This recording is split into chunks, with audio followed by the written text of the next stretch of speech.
Hi friend, welcome to KGs exotic pets. তো আজকের ভিডিওতে হ্যান্ড ফিডিং কিভাবে করতে হয় সেটাই আমি শেয়ার করব।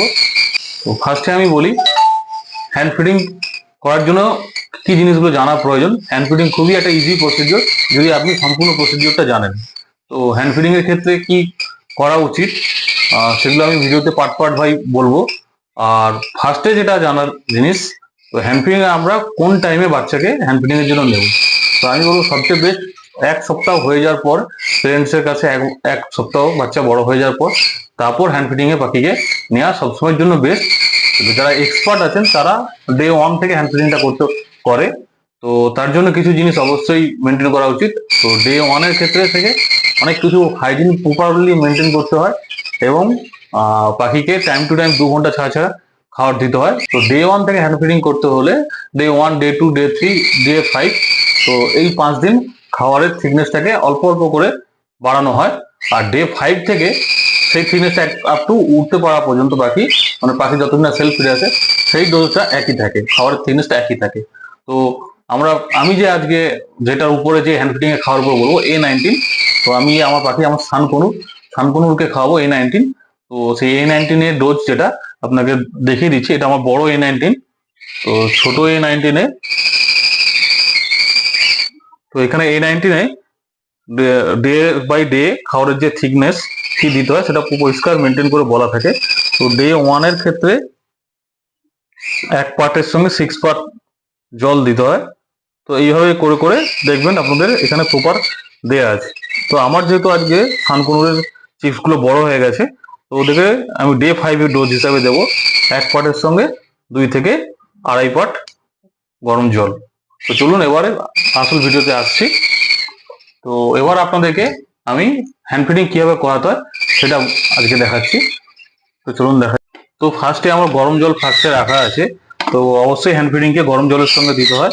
তো তার আগে সবার আগে হাইজিন মেনটেনের ক্ষেত্রে আপনাকে অবশ্যই গরম জল দিয়ে আপনাকে সমস্ত যে সিরিঞ্জ দিয়ে আমরা খাওয়াই বা যে পটের মধ্যে খাবারটা আমরা মিক্স করি, তো সব কিছুটাকে গরম জলে ভালো করে ধুয়ে নিতে হবে, যাতে এর মধ্যে যা জীবাণু ভাইরাস যা আছে সেগুলো নষ্ট হয়ে যাবে।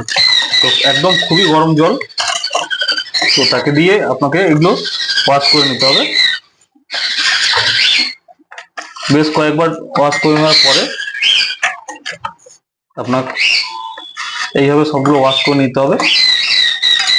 দেন আমার এখানে 2টো বাটি নেওয়া আছে, এই জলটাকে নিচে দিয়ে দেই যাতে জল খাওয়াটা অনেকক্ষণ গরম থাকে।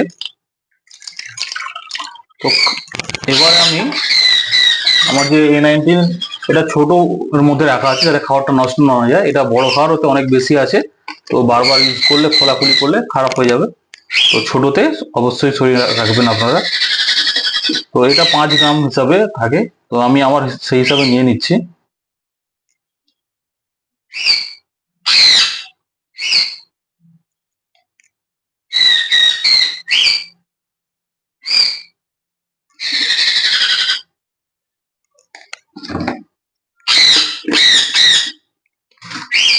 তো এরপর আবার গরম জল নিয়ে নেব।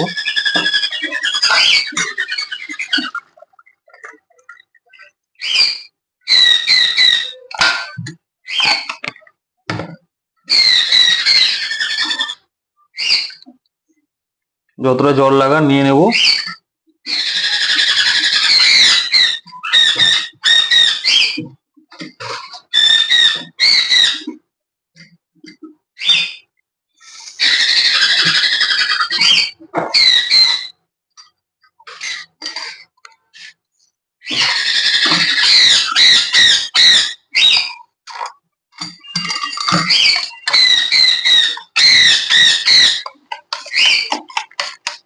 তো তারপর এইভাবে খাবারটাকে ভালো করে চামচ দিয়ে ভালো করে মিক্স করে নিতে হবে। তো দেখে নিতে হবে যেন ডালা ডালা ভাবে না থাকে, তো সেটাকে ভালো করে যদি মিক্স করে নিতে হবে। একটু ধৈর্য ধরে সময় দিয়ে প্রপার ভাবে করতে হয়। আর মেডিসিন এর সঙ্গে আপনারা চাইলে যেটা ইউজ করতে পারেন হজমের জন্য, নিওপেপটিন। এটা আপনারা ইউজ করতে পারেন, এটা ডাইজেস্টিভ যাতে ঠিক থাকে সেই কারণে এটা ইউজ করা হয়, বা বনিসল আপনারা ইউজ করতে পারেন। এছাড়া আপনারা মাঝে মাঝে বিফিল একটা ইউজ করতে পারেন, এটা একটা প্রোবায়োটিক।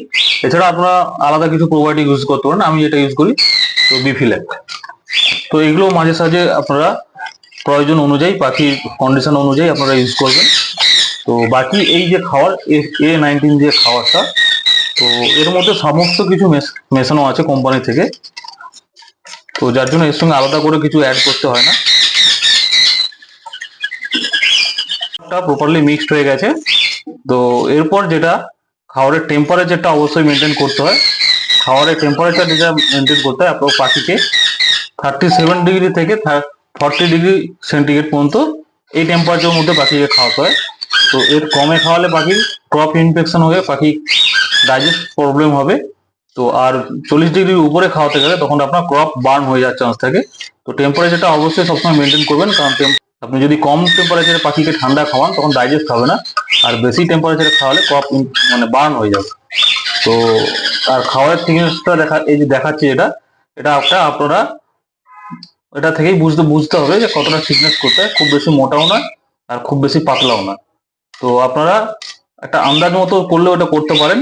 আর বা A19 এর বক্সের মধ্যে যে এটা দেয়া আছে, গাইডেন্সটা দেওয়া আছে, তো সেইটা করতে পারেন। তো অনেক খাবারে আবার এই কিভাবে মিক্স করবেন সেটা থাকে না। তো সেক্ষেত্রে আপনারা এই থিকনেসটা দেখুন, এই থিকনেসটা বারবার দেখাচ্ছি আমি। তো থিকনেসটা দেখুন, থিকনেসটা দেখলে বুঝতে পেরে যাবেন তো কি থিকনেসে পাখিকে খাওয়াতে হয়। তো চলুন এবার এরপর টেম্পারেচারটা আপনারা কিভাবে দেখবেন। তো এইভাবে হাতে আপনারা দিয়ে টাচ করে একটা অনুভব করবেন যে কতটা খাবারটা গরম আছে। আপনার সহ্য মতো, আমরা যতটা সহ্য করতে পারি তো সেটাই হয়ে যায় 37 থেকে 40 ডিগ্রি টেম্পারেচার মধ্যে। তো এটা দীর্ঘদিন খাইয়ে খাইয়ে এক্সপার্ট হয়ে যাওয়ার ফলে এটা আমরা বুঝে নিতে পারি। আপনার ক্ষেত্রে হয়তো ইজি নাও হতে পারে, যারা নতুন নতুন, তো তারা কি করবেন, এরকম একটা টেম্পারেচার চেক মেশিন কিনে নিতে পারেন। তো সেক্ষেত্রে এটা আপনার প্রপার থাকবে। এটা দেখাচ্ছি, যখন 42 ডিগ্রি, এখন 42.5 ডিগ্রি টেম্পারেচার দেখাচ্ছে, মানে আরো এটা কিছুটা কমাতে হবে। আর 41 ডিগ্রি টেম্পারেচার যদি আমরা খাওয়াটা সেই নিচে নিয়ে নেই, তো ওটা খাওয়াতে খাওয়াতে অলমোস্ট তখন 40-এর নিচে নেমে যায়।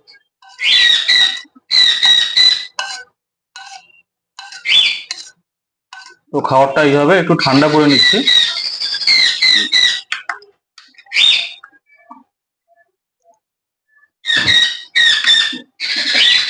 তখন 41 ডিগ্রি, 41.5 ডিগ্রি হয়ে গেছে। তো এরপর এটাকে সিরিঞ্জে টানতে টানতে বা পাখিকে খাওয়াতে খাওয়াতে এটা 40-এর নিচে চলে যাবে, অসুবিধা কিছু নেই। তো এবার আমি খাওয়াচ্ছি পাখিগুলোকে, দেখাচ্ছি এটা আপনাদের। তো এই যে আমার সানকোনর গুলো এগুলো বড় হয়ে গেছে, তো এরা এখন একটু খেতে পারে অল্প অল্প। এই 2-1 দিন হলো খাওয়া অল্প অল্প শুরু করেছে। তো এইগুলো বড় হয়ে গেছে, আরো কিছু ছোট আছে, তো সেগুলোকেও দেখাচ্ছি। তো এদেরকে আজকে হ্যান্ড ফিডিং করে আপনাদেরকে দেখাবো। আর যে ছোট সানকোনর গুলো আছে তাদেরকে এখানে বক্সের মধ্যে রাখা আছে। তো এরা যেহেতু একটু ছোট, তো যাতে এরা গরম থাকে তার জন্য এই বক্সের মধ্যে রাখা আছে। তো আর কিছুদিন পরে এদেরকেও বক্স থেকে বের করে খাঁচার মধ্যে শিফট করে দেবো। অনেকটাই বড় হয়ে গেছে, খাঁচা কিছুদিন পর শিফট করে দিয়ে এদেরকেও খাবার দেওয়া শুরু করলে, সফট ফুড দেওয়া শুরু করলে এরা আস্তে আস্তে খাওয়া শুরু করে দেবে।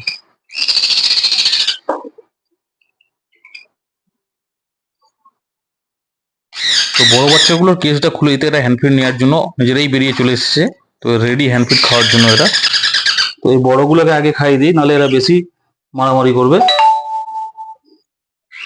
তো এইভাবে কি করবেন, মুখের কাছে ধরলেই এরা খাবার টানতে শুরু করবে। যখনই টানতে শুরু করবে তখনই আপনারা খাওয়াবেন। তো এদেরকে আমি এখন দিনে 3 বার করে হ্যান্ড ফিড করি। তো আপনি যদি ডে 1 থেকে হ্যান্ড ফিড করেন তাহলে সেক্ষেত্রে আপনাকে 8 থেকে 10 বার আপনাকে খাওয়াতে হবে। তো সেখান থেকে আস্তে আস্তে বাচ্চা যখন গ্রো করবে তাকে আপনাকে কমিয়ে কমিয়ে 8 বার, 7 বার, 6 বার, 5 বার, 4 বার, তারপর অবশেষে 3 বারে আপনাকে আনতে হবে। তো একদিন বয়স থেকে যদি আপনি হ্যান্ড ফিড করেন, এদেরকে অবশ্যই গরম কোনো জায়গায় বাল্ব দিয়ে বা ব্রুডারের মধ্যে এদেরকে রাখতে হবে। নাড়া দিয়ে রাখেন তাহলে এদের ক্ষেত্রে ডাইজেস্টের প্রবলেম অনেক হয়। তো আস্তে আস্তে খাওয়াতে হবে। এরা একটা সময় টান দেয় খাওয়ারে, সেই টাইমটাই আর দিতে হবে। তো সেই টাইমিংটা আপনি যদি না করেন তখন কি হবে, যে খাওয়ারটা শ্বাসনালী দিয়ে নাকে ঢুকে যেতে পারে।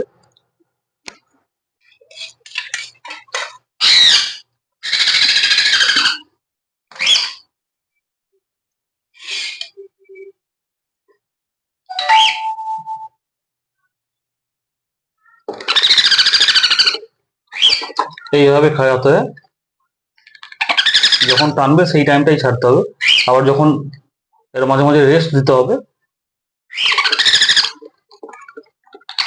তো এছাড়াও আপনারা নল লাগিয়ে খাওয়াতে পারেন, কিন্তু নল লাগালে খাওয়ালে অনেক সময় কি হয়, পাখি নলটা ঢোকানোর সময় ছটফট করে বা নলটা শ্বাসনালীতেও লেগে যেতে পারে।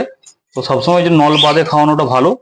তো অনেক সময় অ্যাক্সিডেন্ট হয়ে যায় কি, নল দিয়ে টানলে নলটা অনেক সময় টাইট না হলে যেহেতু স্লিপ করে খাবারগুলো, তো তখন ঢুকে যায়, পেটের মধ্যে ঢুকে যেতে পারে। তো অ্যাক্সিডেন্ট এরকম অনেক ক্ষেত্রে অনেকবার হয়েছে। যেহেতু হ্যান্ড ফিডিং পাখির একটু ইমিউনিটি কম হয়, তো সেক্ষেত্রে তাই আমাদেরকে খাওয়ানোর আগে হাতগুলোকে ভালো করে ওয়াশ করে নিতে হবে, তারপর আমাদেরকে হ্যান্ড ফিডিং খাওয়াতে হবে। আর আমরা অনেকেই ভুল করি, তো হ্যান্ড ফিডিং পাখিকে কি করি, খাওয়ানোর সময় ক্রপ ভর্তি করে খাইয়ে দিই, যেহেতু ওদের বাবা মারাও ওদেরকে ক্রপ ভর্তি করে খাওয়ায়। তো এটা সবচেয়ে বড় ভুল হয় হ্যান্ড ফিডিং এর ক্ষেত্রে। তো হ্যান্ড ফিডিং করাতে হলে কখনোই ক্রপ ভর্তি করে খাওয়াবেন না, তাহলে ডাইজেস্টের প্রবলেম মাস্ট হবেই। অলমোস্ট এদিকে খাওয়ানো কমপ্লিট।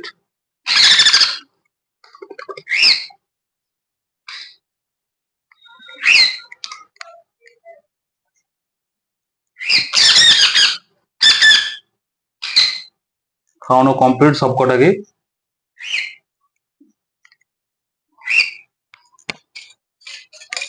একটা ককাটেল আছে, ওটাকে খাইয়ে দিই। এটা ইনজিওর্ড হয়েছিল ককাটেলটা, তো আস্তে আস্তে অনেকটাই রিকভারি হয়েছে।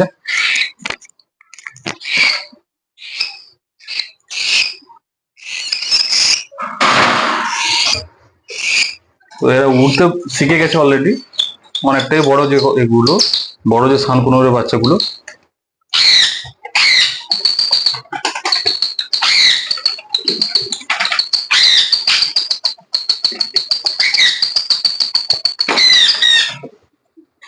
তো একে আর বের করলাম না, এরা ওকে কামড়াবে বলে আলটিমেট শেষ পর্যন্ত ও বেরিয়েই গেল। ককাটেল বাচ্চাটা টেম হয়ে যাওয়ার জন্য বারবার ও আমার কাছে উড়ে আসার চেষ্টা করছে। তো বাকি বাচ্চাগুলো এদিক ওদিক দৌড়াদৌড়ি করছে, সেগুলোকে এক জায়গায় এনে আপনাদেরকে দেখাই।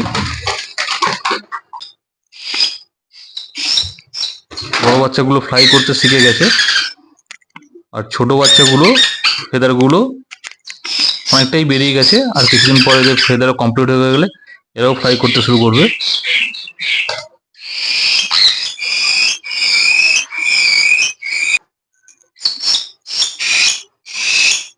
সব বাচ্চাগুলোকে এক জায়গায় করে নিয়েছি, তো এবার এদিকে কেজি আবার ট্রান্সফার করে দেবো।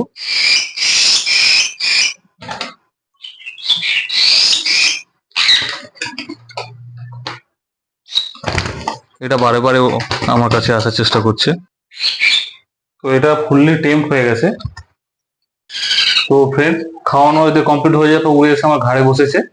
তো দেখছেন সেটা, এটাকে হাতে নিতে হয়েছে, এখনো উঠতে পারে না। তো ভিডিওটা কেমন লাগলো অবশ্যই কমেন্টে জানাবেন, আর ভিডিওটাকে বেশি বেশি করে শেয়ার করবেন। যারা নিউ কমার আছে তারা, বা যারা পাখি আপনারা হ্যান্ড ফিডিং করতে চাচ্ছেন বা ভাবছেন কিভাবে করব না করব, তারা এই ভিডিওটা দেখলে অবশ্যই সবকিছুটা জানতে পারবেন। তো চলুন, ভিডিওটা আজকে এই পর্যন্তই। খুব শীঘ্রই আবার আপনাদের সঙ্গে নতুন ভিডিও নিয়ে দেখা হচ্ছে। টাটা।